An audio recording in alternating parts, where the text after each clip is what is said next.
തനിക്ക് ഈ ആകാശത്തിലെ നക്ഷത്രങ്ങളെ പോലെ ഭൂമിയിലെ നദീതീരത്തുള്ളതായ പൊടികളെ പോലെ സന്തതികളെ കൊടുക്കുമെന്നൊക്കെ വലിയ വാഗ്ദത്തങ്ങൾ കൊടുത്തപ്പോൾ അബ്രഹാമിന്റെ ഒരു ചെറിയ സംശയം വന്നു. ഇതെങ്ങനെ കിട്ടും എന്നൊന്നും ചെറിയ ചോദ്യം ചോദിച്ചു. ദൈവത്തിന് നന്ദിയോട് സ്തോത്രം ചെയ്തു.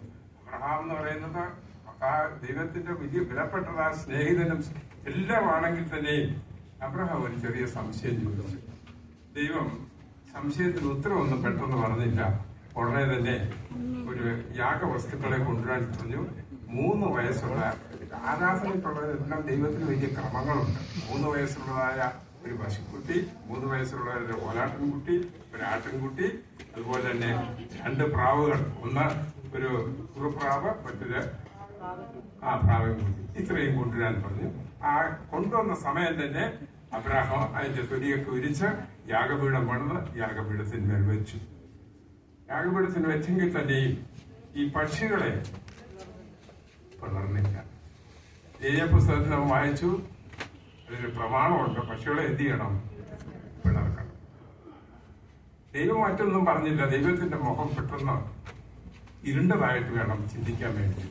അബ്രഹാമിനോട് ദൈവം ഈ അനുസരണക്കേട് കാണിച്ചത്, അനുസരണക്കേട് ഞാൻ പറയുന്നില്ല, ആരാധനയിലുള്ളതായ അലസത, ആരാധനയിൽ ഒരു ചെറിയ അലസത വരുത്തിയതുകൊണ്ട് അബ്രഹാമിന് മാത്രമല്ല, അബ്രഹാമിന്റെ എത്രയോ തലമുറയ്ക്ക് വലിയ ശിക്ഷാവിധിയിൽ ഏർപ്പെടേണ്ടി വന്നു. ദൈവത്തിന്റെ സ്തോത്രം.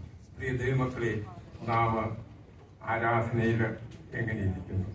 നമ്മുടെ ആരാധന അലക്ഷ്യമായിട്ടോ അലസത കാണിക്കുന്നുവെങ്കിൽ നമ്മെ മാത്രമല്ല നമ്മുടെ തലമുറകൾക്കും വലിയ ഭീതിക്കും വളരെ അപകടത്തിനും കാരണമായി തീരുമെന്ന് ഈ തിരുവനന്തപുരത്തൂടെ ദൈവമാത കർത്താവ് നമ്മെ പ്രബോധിപ്പിക്കുന്നുണ്ടല്ലോ.